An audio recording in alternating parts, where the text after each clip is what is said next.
All right, so we'll have a look at shear and moment here. This is what we're going to do. We're going to go inside of a beam and have a look at it and find what is happening inside the beam. And what we're going to look at here is how much shear and moment builds up in the beam. And this can be done with equations or with diagrams, either one. So let's have a look.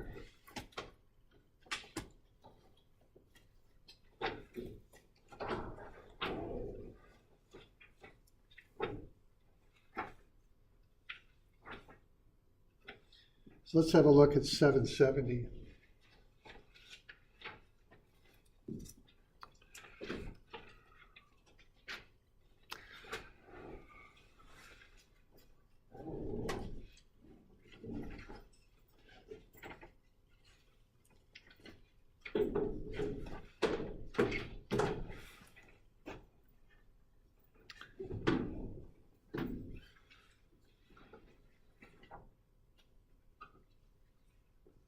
Actually, I'm 750, that's where we're at.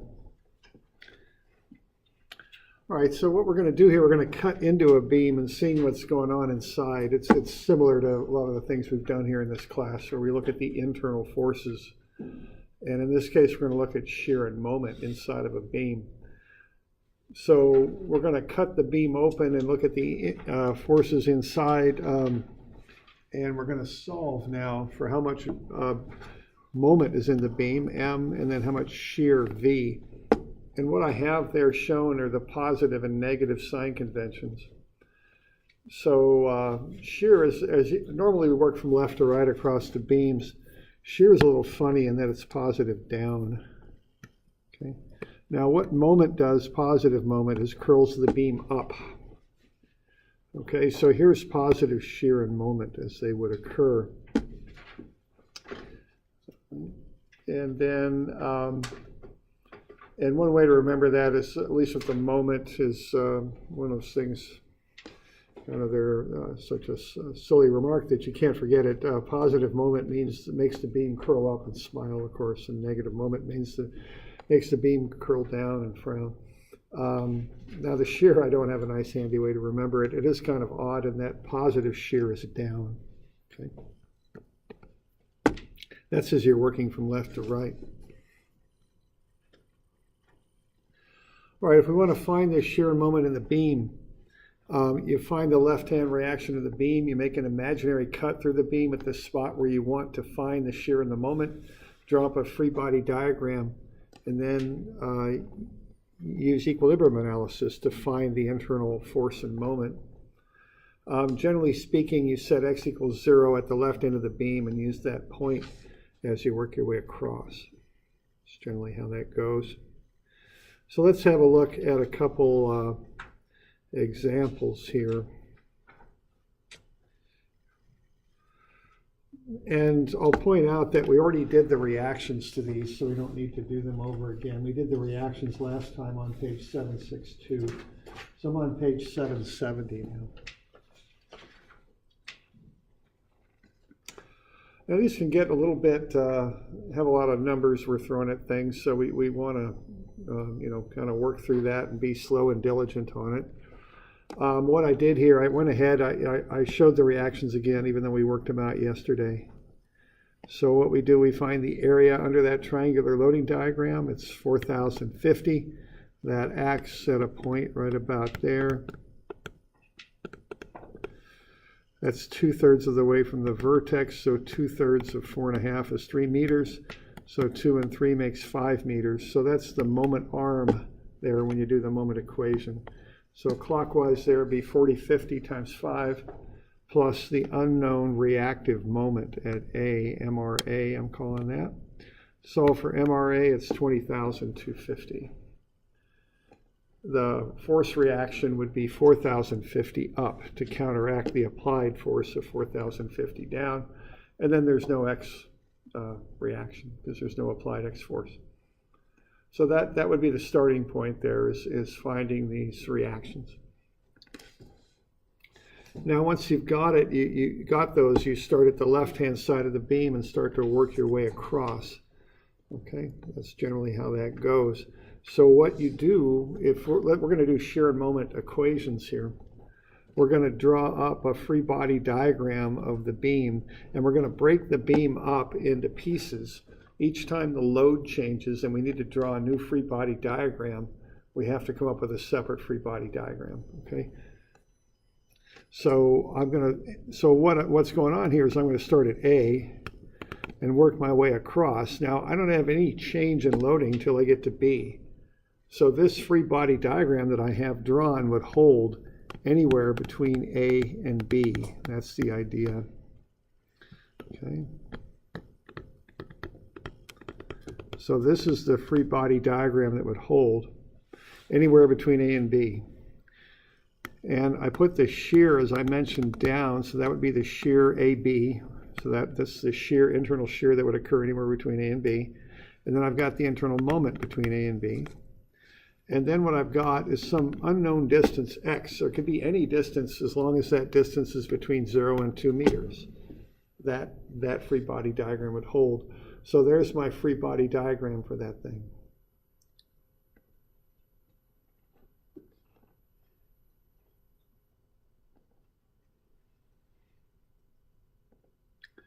All right. So the way I solve for this is I just do equilibrium equations. So there's my free body diagram. I've got the internal shear.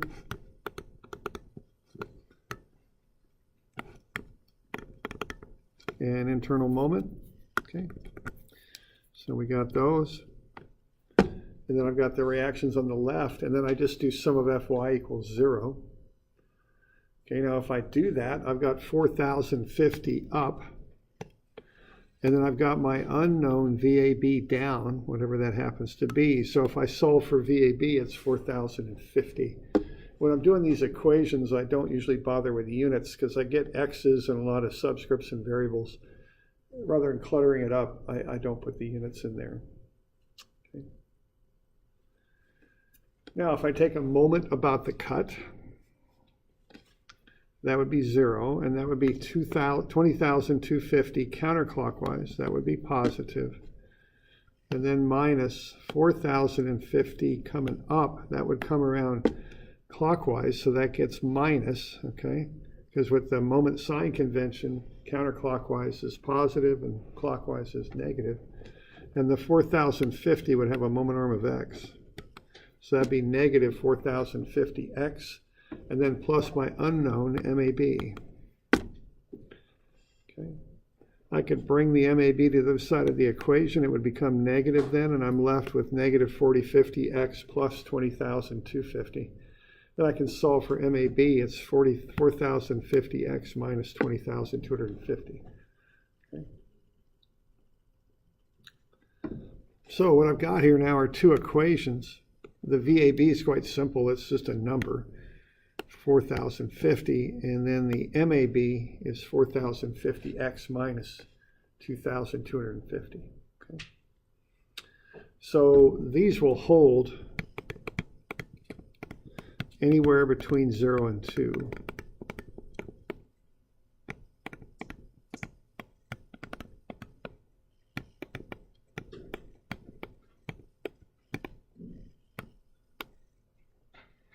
Okay.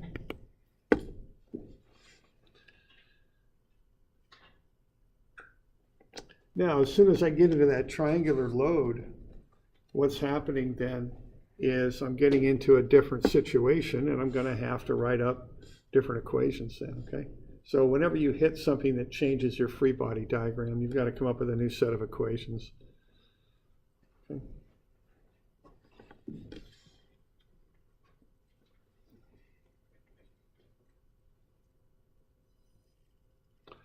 All right, now what's going to happen here once I hit that is, again, I'm going to have this stuff going on over here at the left, and this is point A here, actually, and that's point B, and I still have this reaction of 4,050 newtons, and then I've got a couple of 20,250 Newton meters, so that's what's going on the left. So what I'm doing there, I'm going to make a cut anywhere between A and B, or excuse me, between B and C, and I'm going to get this diagram here.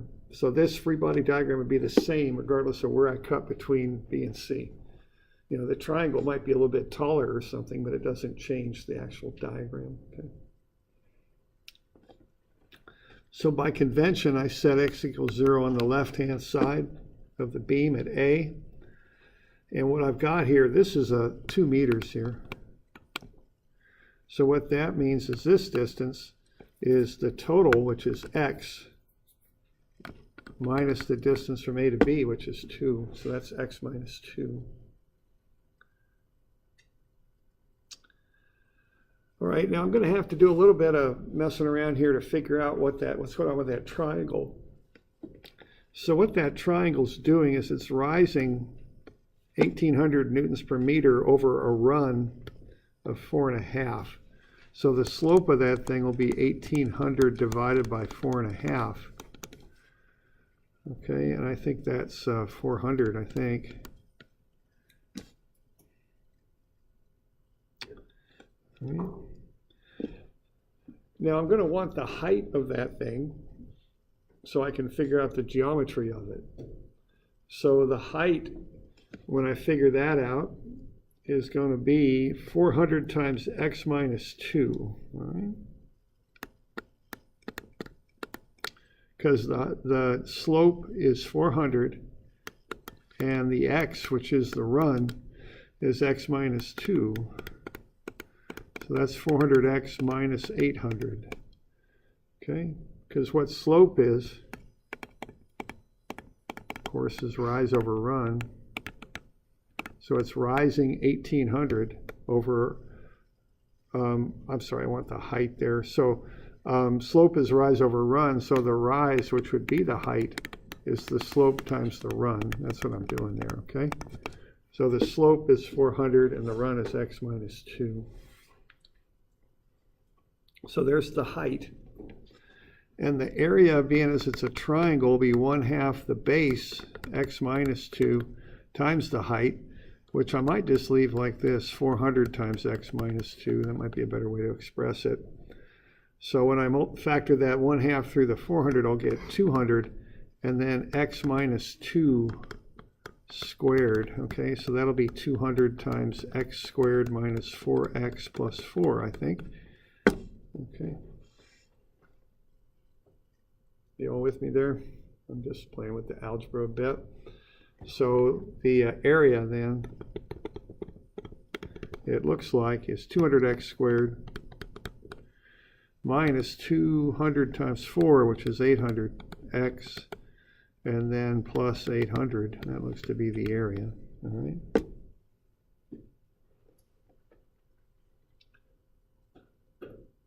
So that's the area of that triangular loading diagram.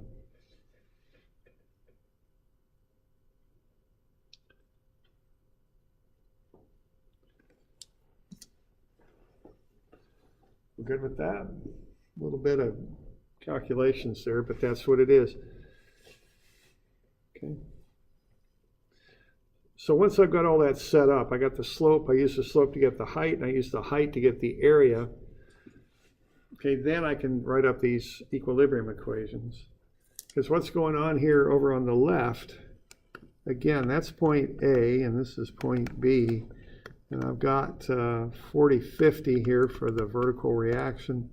And then the moment reaction, I've got 20,250. So sum of Fy will be 4,050 acting up. Okay. And then minus the area down, and the area is 200x squared minus 800x plus 800. You know, that's all being subtracted, all of the stuff in there. So what I did there, I brought the negative VBC. V stands for shear. So that comes over as a positive VBC. And that equals minus 200x squared minus a negative 800x, so that's plus 800x. And then we got 450 minus 800, so that's 3250. Okay. So this will hold for x greater than or equal to 2 and less than or equal to 6.5. Okay, that's going from B to C.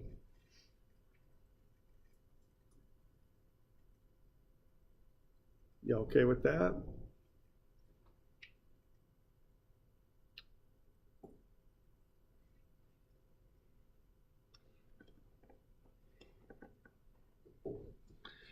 Okay. Now the moment's going to get a little bit more complicated. So you see all the calculations in here. I take it nice and slow, just a step at a time. I don't rush it because I don't want to bust a number there. Okay. So I'm very conscientious about working through this stuff. So what I got for the moment about, now I'm going to take a moment about where I cut the beam right over there. Set that equal to 0. I'm going to have the 40/50 times the offset distance of x. That's going to come around clockwise. So that's a negative. Then I'm going to have the cantilever couple reaction there, the 2250 counterclockwise, so that's a positive. And then I'm going to have the area of that triangular load, which I've already calculated up. So I want to do all this stuff beforehand just so I had it right there and handy when I needed it. So that area is 200x squared minus 800x plus 800. But I need a moment arm on it. See, now that load is right there. It's a right triangular loading, so the moment arm is at the third point of the right triangle, a third of the base over. So that's x minus 2 over 3. Okay. And then lastly, as I take the moment about the cut, I've got MBC counterclockwise there at the right-hand side. So that goes in as a positive.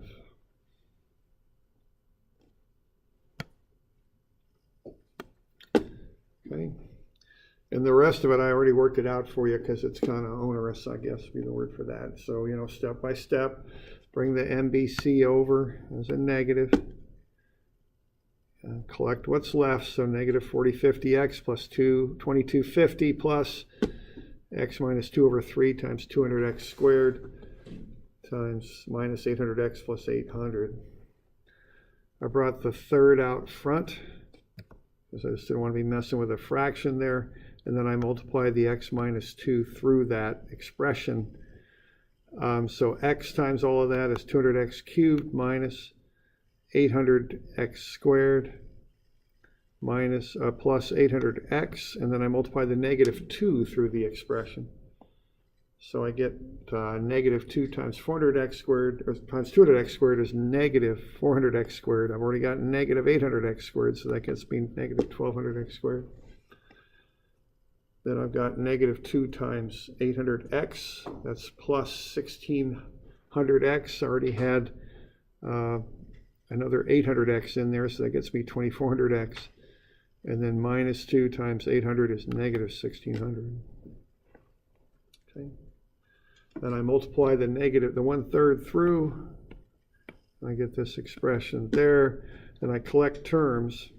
So there's negative MBC right there. Then I multiply through by negative 1 to solve for MBC. Okay.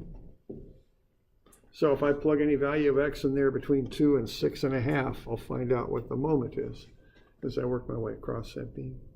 Okay. So that's, you know, a fair amount of work, but that's how you do the equations.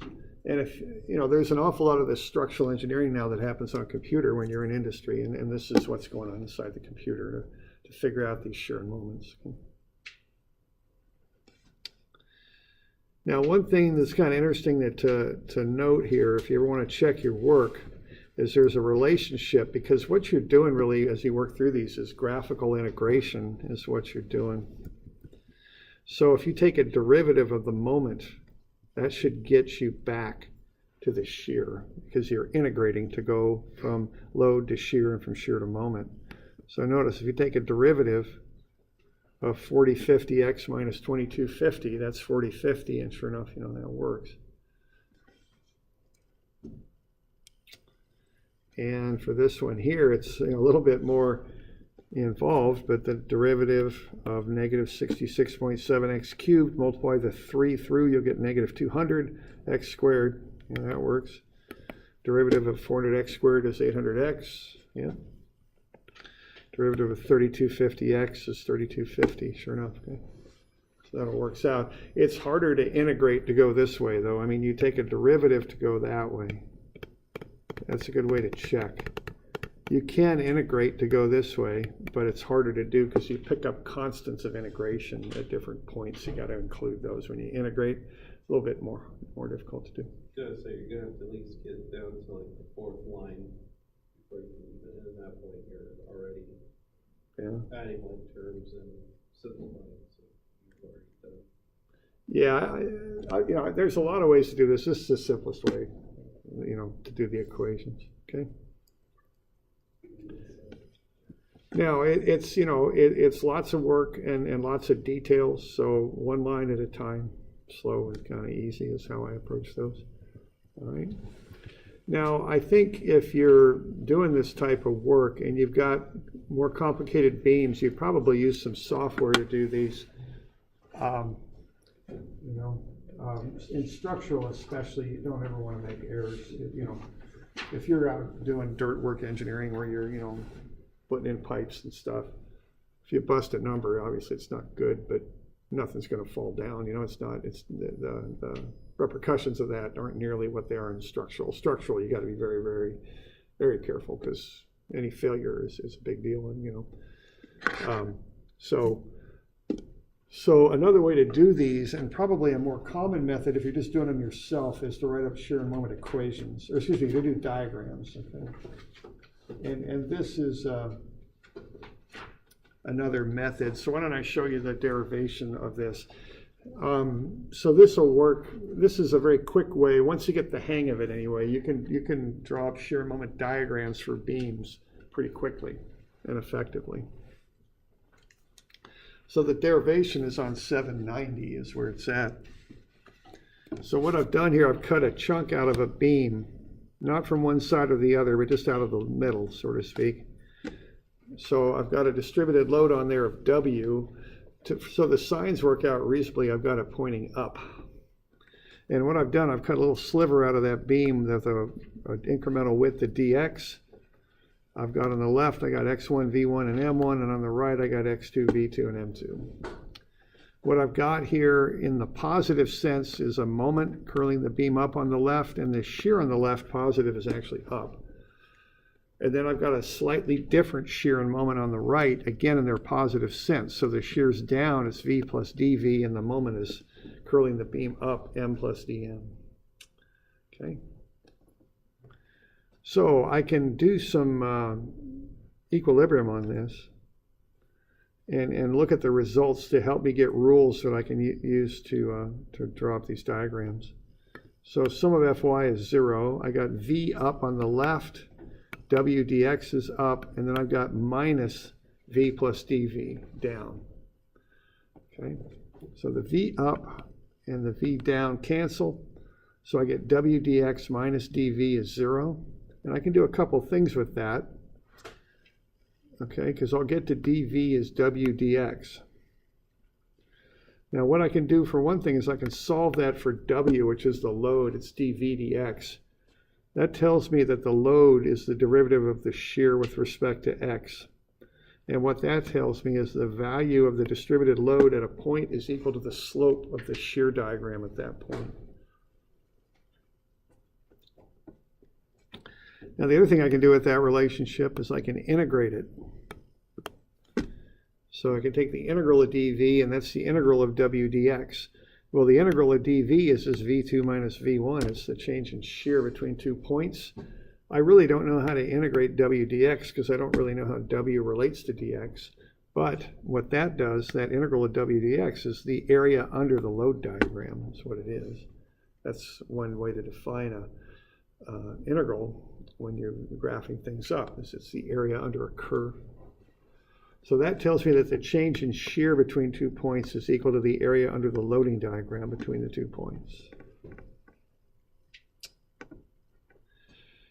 Now, another third rule I can use here when I'm doing these shear diagrams is if I apply a load down, what's going to happen is internally the beam's going to react up by the same amount. I'm going to get an increase in the shear.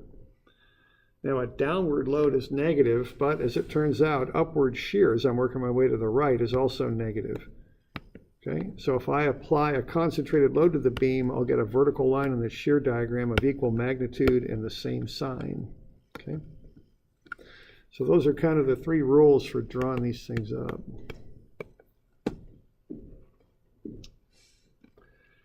And there's similar rules going from shear to moment, because each step is kind of a graphical integration. So we're going load to shear and then shear to moment.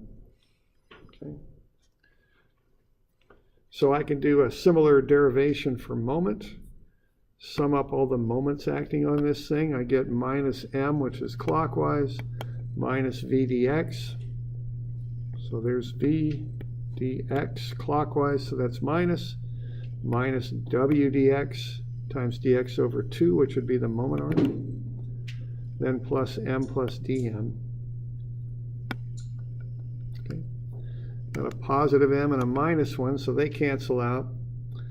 And then I've got the dm, I got minus v dx, and then I've got w dx squared over 2. Well, dx is really small, so if I square dx, it gets extremely small, okay? So we pretty much ignore that because it's so much smaller than the other terms. So we assume that goes to 0. So that gets me to dm is v dx. I can either integrate that out again, or I can solve for v. If I solve for v, I get v is dm dx, and that tells me the value of shear to point is equal to the slope of the moment diagram at the point.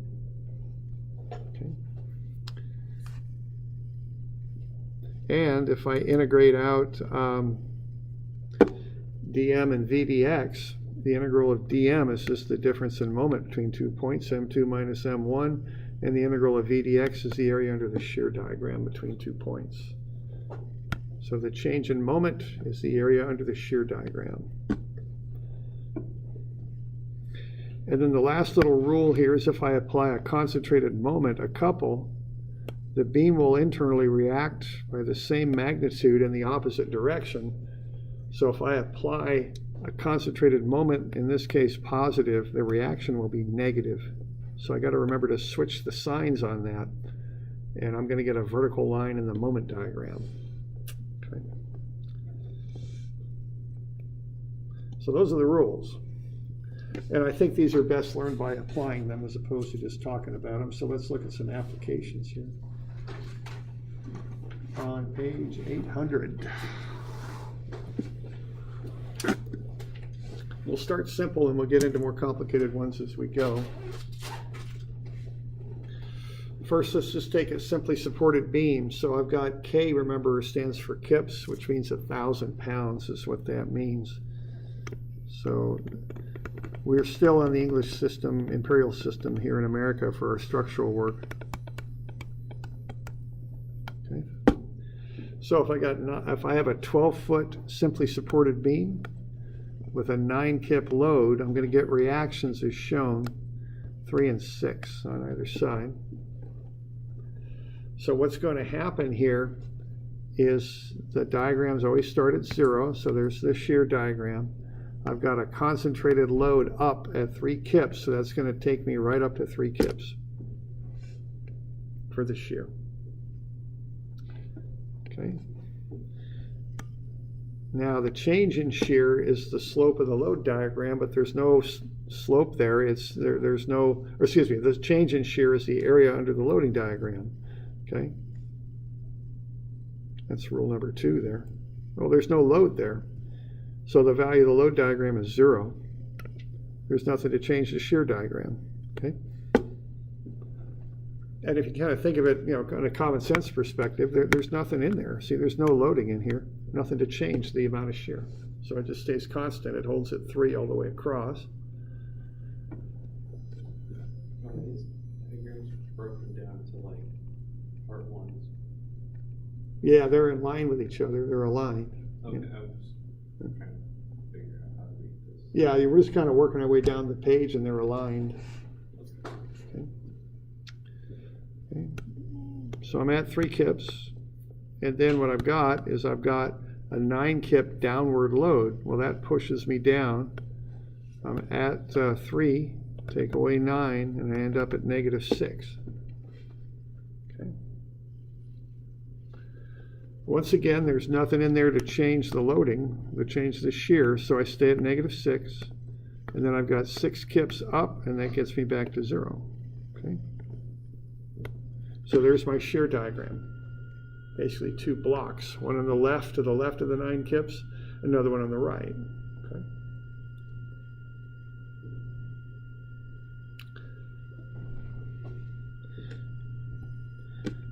Now, whenever I see areas, I calculate them up on these things. So I've got an area there. It's got a height of 3 kips, and the base is 8 feet. So that's 24 kip feet. And I've got an area on the other side too. It's -6 kips. I want to keep that negative in there. And 4 foot, so that's -24 kip feet. Okay, so those are 2 areas.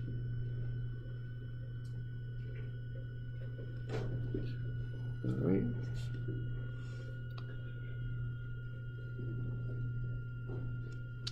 So what I'm going to do is I'm going to apply those areas as changes in moment. Okay. So my moment starts at 0. The area then is 24, so it goes from 0 up to 24. Okay. The slope of the moment diagram equals the value of the shear diagram. The value of the shear is constant through there, it's 3. So the slope of the moment diagram is 3. Now, a lot of times we use the letter M for slope, but unfortunately that looks a lot like the M for moments, so I write out the word slope on that. Okay. And then the change in the moment is the area under the shear diagram. So I start at 0. The area is 24, so that gets me up to a moment of 24 kip feet.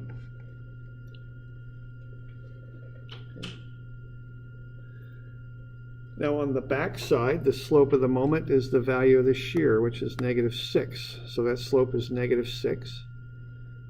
The area there is -24, so that gets me from 24 down 24 more, down to 0. So these things always start and close at 0. Okay. So what I got there is I go from a point load to 2 rectangular blocks for the shear to 2 triangular figures there for the moment. So I work my way down. Okay.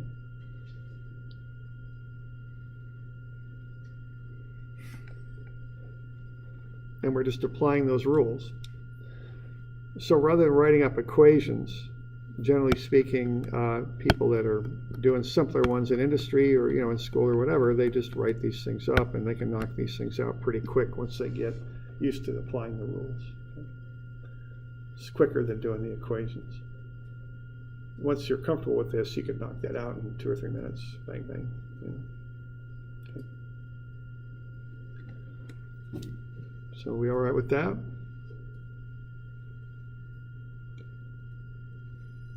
All good?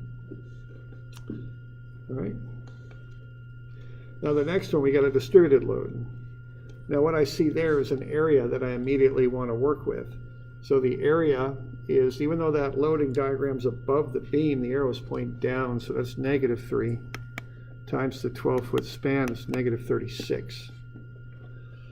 Okay, plus I've got the reactions of 18 on either side. So I start at 0. That reaction gets me up from 0 up 18, so I'm at 18.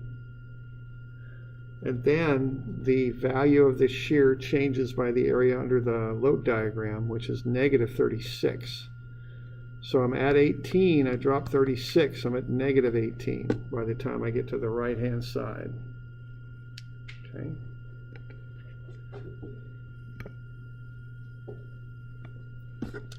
Now the slope of the shear diagram is equal to the value of the load That's a -3 because it's pointing, those arrows point down. So that's a constant slope of -3. Okay. So what I'm doing there, I'm just going in a straight line. I have two triangles as that shear starts at 18 and drops to -18. Okay.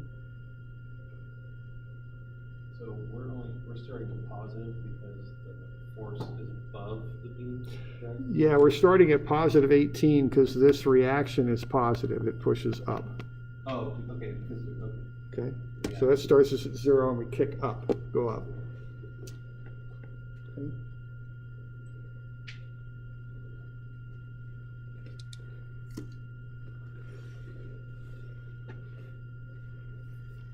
Okay. Now that gets me to the shear. Now the other thing I'll notice is I started at 18 and I've got a slope of -3. That means I zero out at 6. I've got a height of 18, a slope of -3, so 18 over 3 gets me 6. That's where I zero out. I want to know that because I want to calculate some areas here. So that's important information there, okay? So the shear zeroes out at 6 feet.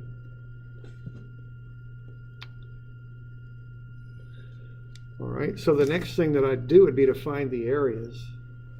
They're triangles, so 1/2 times the height of 18 times the base of 6 is 54. That's the area for the left-hand triangle. And this is symmetrical, so the right-hand triangle is -54. Okay. So what's going on there is the moment starts at 0. The change in moment is the area under the shear diagram, and the area under the shear diagram is 54. So I go from 0 up to 54. And then I go from 54, and then I drop by the next area, which is -54. So I go from 54 back down to 0. Okay. And this is just a normal parabola. Right. Yeah, it is parabolic because what's happening here is you're integrating. So that line is, this is just a straight horizontal line. That's x to the 0. There's a line with a slope. That's x to the 1. And then this is a parabola, so x squared. So each time you pick up an exponent on the x. Okay. And yeah, so it's a parabolic curve.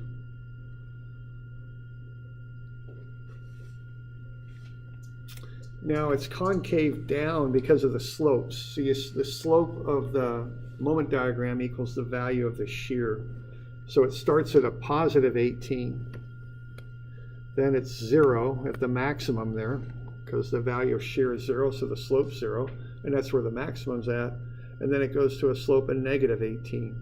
So the result of that is it's concave down. Positive slope, 0, negative slope. So up, flattens out, comes back down.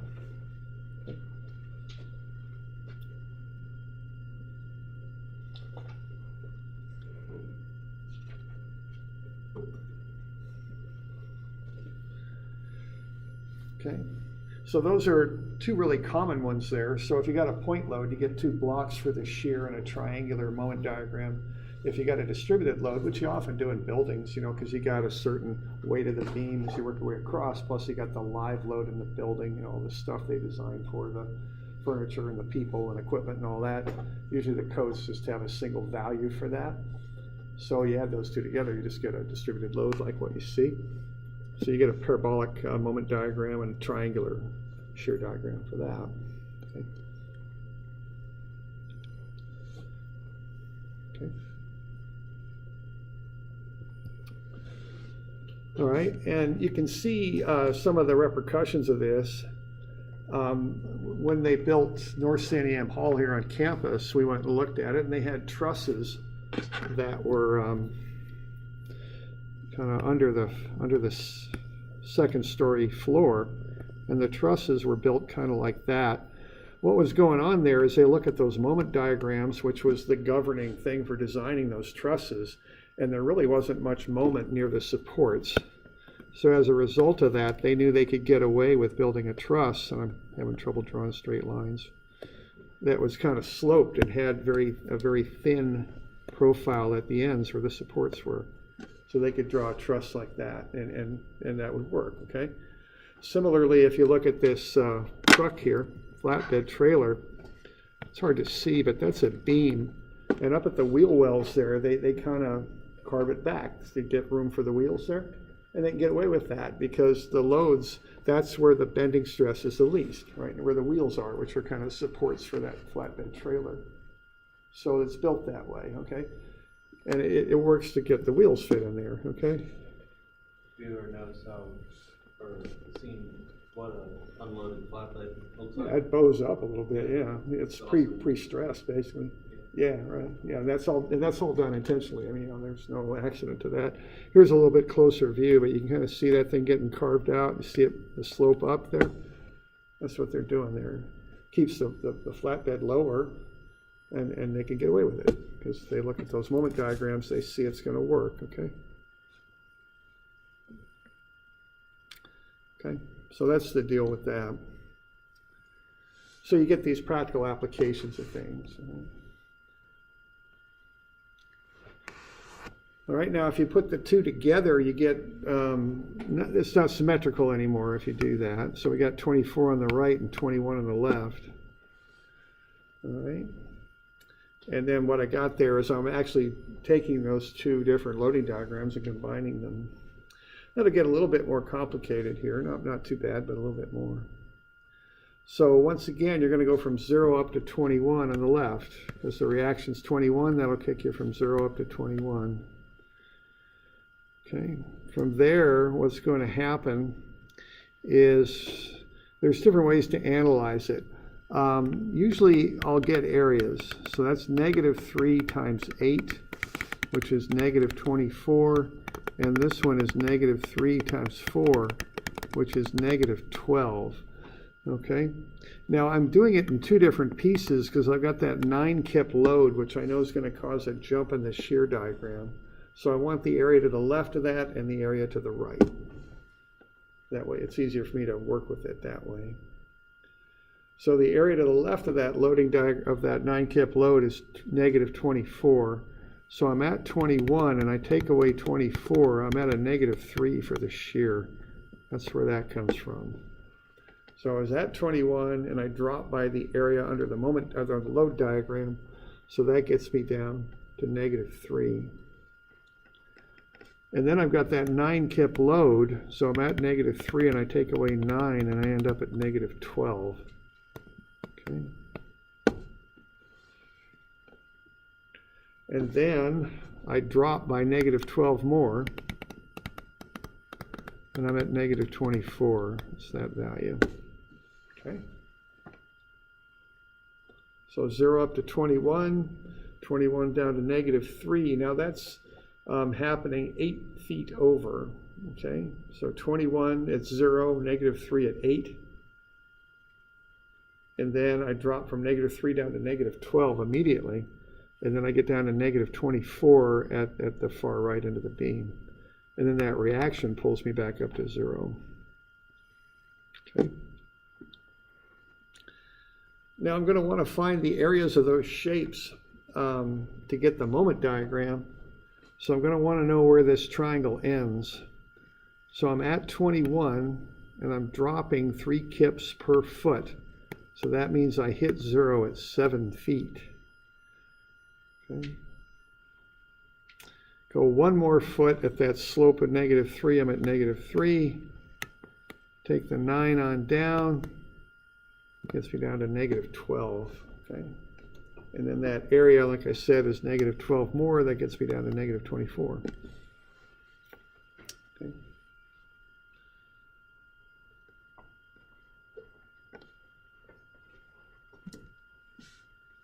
Doing all right with that?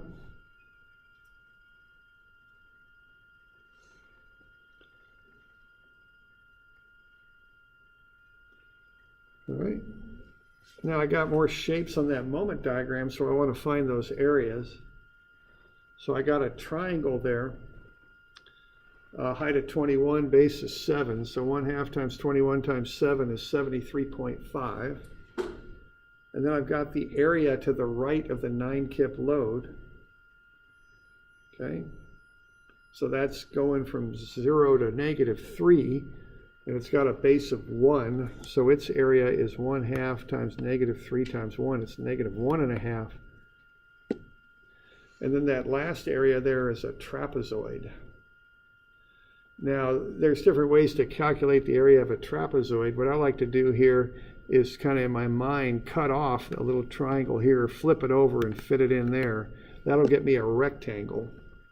The height of the rectangle is the average of the two sides of the trapezoid, h1 and 2. So it's h1 plus h2 over 2 times the base. That'll get me the area of a trapezoid. So I got -12 minus 24 over 2 times the base of 4. So that last area there is -24.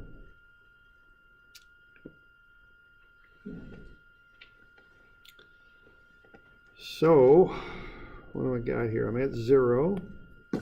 I increase by this first area of 73.5. Then I'll drop by 1.5, and that'll get me down to 72. And then from there, I'll drop by 72 more, I think. I've got a typo right there. That area is -72, actually. That's just a typo. So that gets me back down to 0. Okay. I've got a slope on the left equal to the shear of 21. It zeroes out at the top there at 73.5, and then the slope's -24 on the right.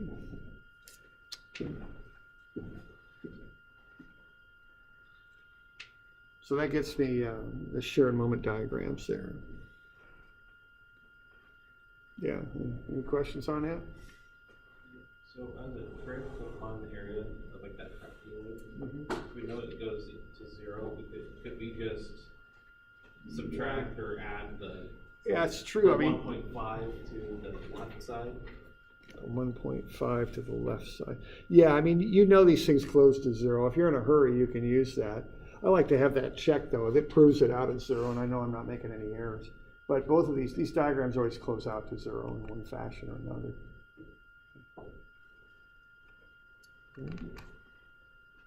Also, so where do you get the other -12? So is the -24 equals -12 minus 12? Right here? Yeah. You got that from I'm at -12. Right there. That's my y value. right. And then this area here is 4 by 3, 4 by -3, so it's another -12. Okay, so okay. It's two. It's the one -12 is the value of the shear at that time. The other -12 is the area under that load diagram up above. Okay, that's what I thought it was. I was just making sure. Just trying to make sure I'm following along. Yeah, sure. All right. So are we all right with that?